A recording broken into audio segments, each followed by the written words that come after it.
Hi everybody and welcome to Wendy's Witness. Fire! It's one of those things you'd better have a healthy fear of.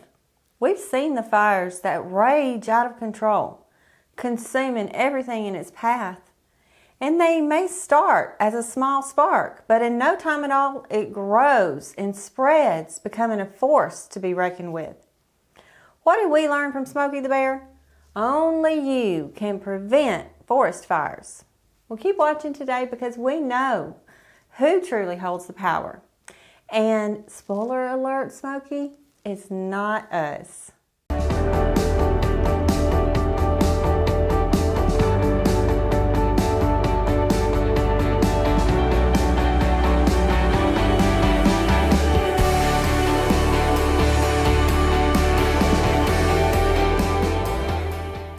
Even Smokey the Bear turned PC and retired in 2022. According to a statement from the BC Wildfire Service, they wanted to change how people view wildfires, to no longer see it as something to stop, but rather something to live with and overlook. Well, Smokey was ahead of his time. If you look around right now and happen to see anything concerning, you're quickly told, overlook it and live with it. But is that what God tells us to do? Remember Shadrach, Meshach, and Abednego? What was the law of the land in their time? When you hear music, fall down and worship the statue. But as the three Hebrew boys pointed out to King Nebuchadnezzar, we answer to God, not people. Of course, King Neb did not want to hear this, and neither did most folks who ask us to compromise our values. Well, since Shadrach, Meshach, and Abednego stood their ground and got thrown into a furnace of blazing fire, King Nebuchadnezzar had a front row seat to see how God shows up for his people.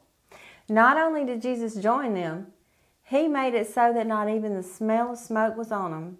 And all of us have the same testimony. God has delivered us from the fire. Have you ever heard of the fire and brimstone preachers of the past? Ones who would proclaim the realities of hell in the era of the Great Awakening. I'd say that's surely something that would wake you up. But nowadays I find more people don't believe in hell, or they argue that it's not all that bad, all their friends are going to be there, or whatever nonsense they tell themselves. I looked up the word brimstone.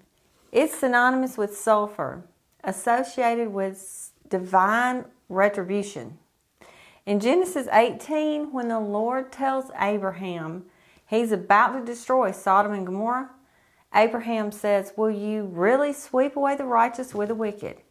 The Lord's answer was, "I will spare the whole place for the sake of 50, which dwindled down to the sake of 10, and still 10 were not found." So when judgment came, we're told in Genesis 19:24, "Then out of the sky the Lord rained on Sodom and Gomorrah burning sulfur from the Lord." In the aftermath, early the next morning, Abraham looked down toward Sodom and Gomorrah, and he saw the smoke that was coming up from the land, like a smoking furnace. Hell's fire will reek of sulfur, a smell that's worse than rotten eggs.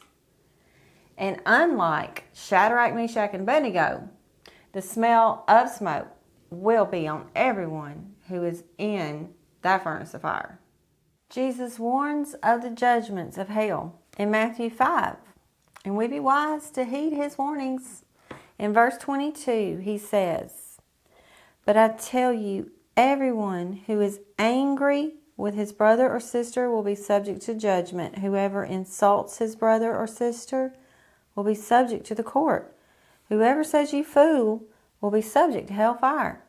Romans 12:18 says, "If possible, as far as it depends on you, live at peace with everyone." And then in Matthew 5:29 and 30, it says, "If your right eye causes you to sin, gouge it out and throw it away, for it's better that you lose one of the parts of your body than your whole body to be thrown into hell. And if your right hand causes you to sin, cut it off and throw it away, For it's better that you lose one of the parts of your body than for your whole body to go into hell. This is serious business. We all need to examine ourselves and ask for forgiveness and help to go and sin no more.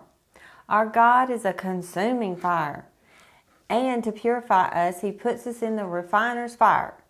This pulls out all the impurities. Only that which is pure remains. But I don't know about you, but going through the refiner's fire with my loving Father at the controls of the kiln is much better than the alternative of facing the wrath of a holy God, receiving a judgment of hellfire.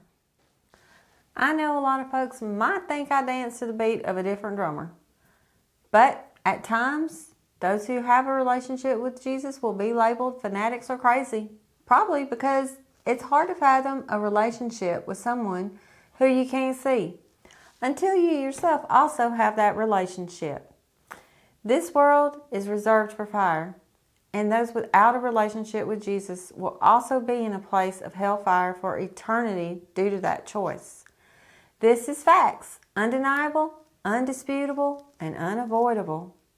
So if you haven't already made that choice, Jesus is calling.